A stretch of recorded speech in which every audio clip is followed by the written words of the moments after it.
Pappy's back this week. We're back on this lawnmower. We've got the transmission assembled. It's laying on the bench. I need to install it back into the mower itself. I did replace the belt. I got that taken care of in the last video. So that was the last hold up there was the belt that came in. So we got that on, and we're going to continue on with this and get this project done. I'd like to get it done this video. I got to get it full of fluid. That did finally show up too. So I got the 00 fluid that they want to use. And we've got everything together. We have everything here that we need that I know of. But with that said, just watch me work.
Thank God for YouTube.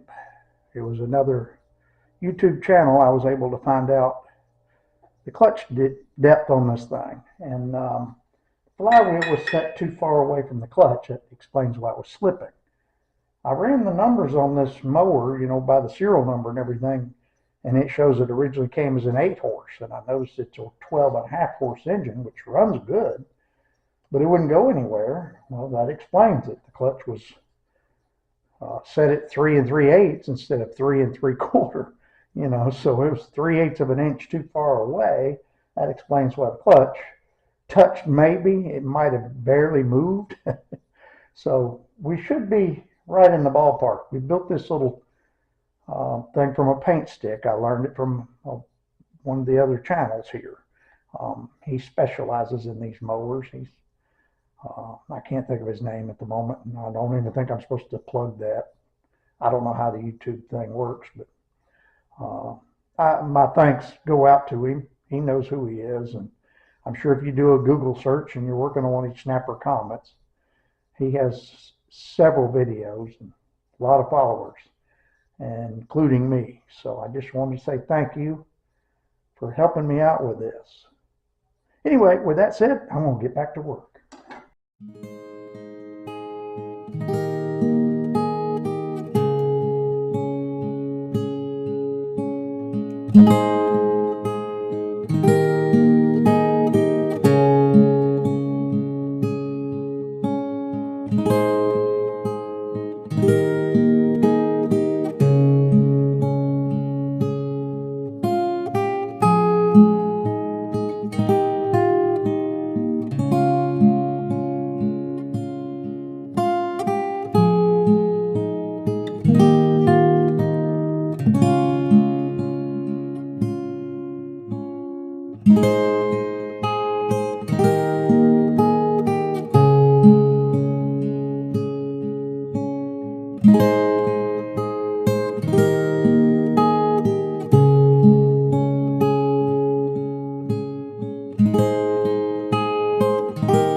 Pappy here.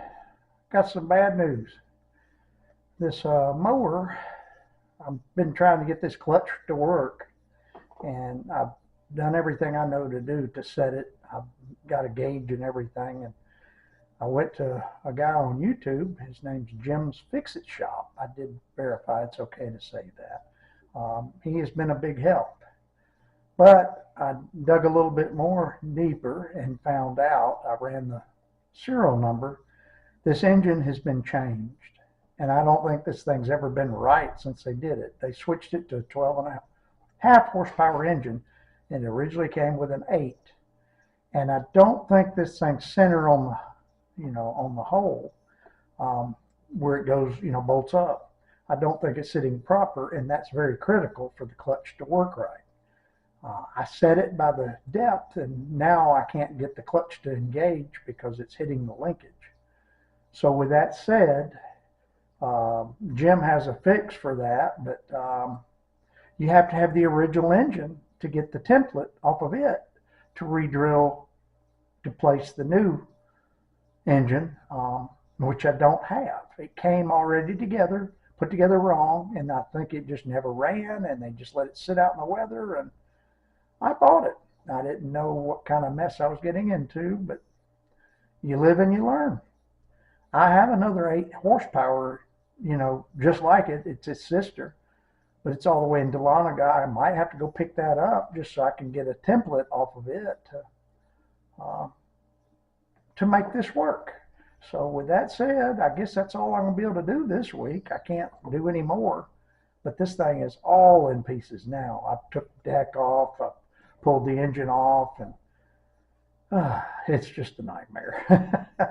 You live and you learn. There again, this thing has fought me the whole way from catching fire about burning down my house. I will say, when I'm done, I will be an expert on Snapper Comets. It's fought me the whole way. But anyway, I'm out of here until next week. Please subscribe, at least for your amusement.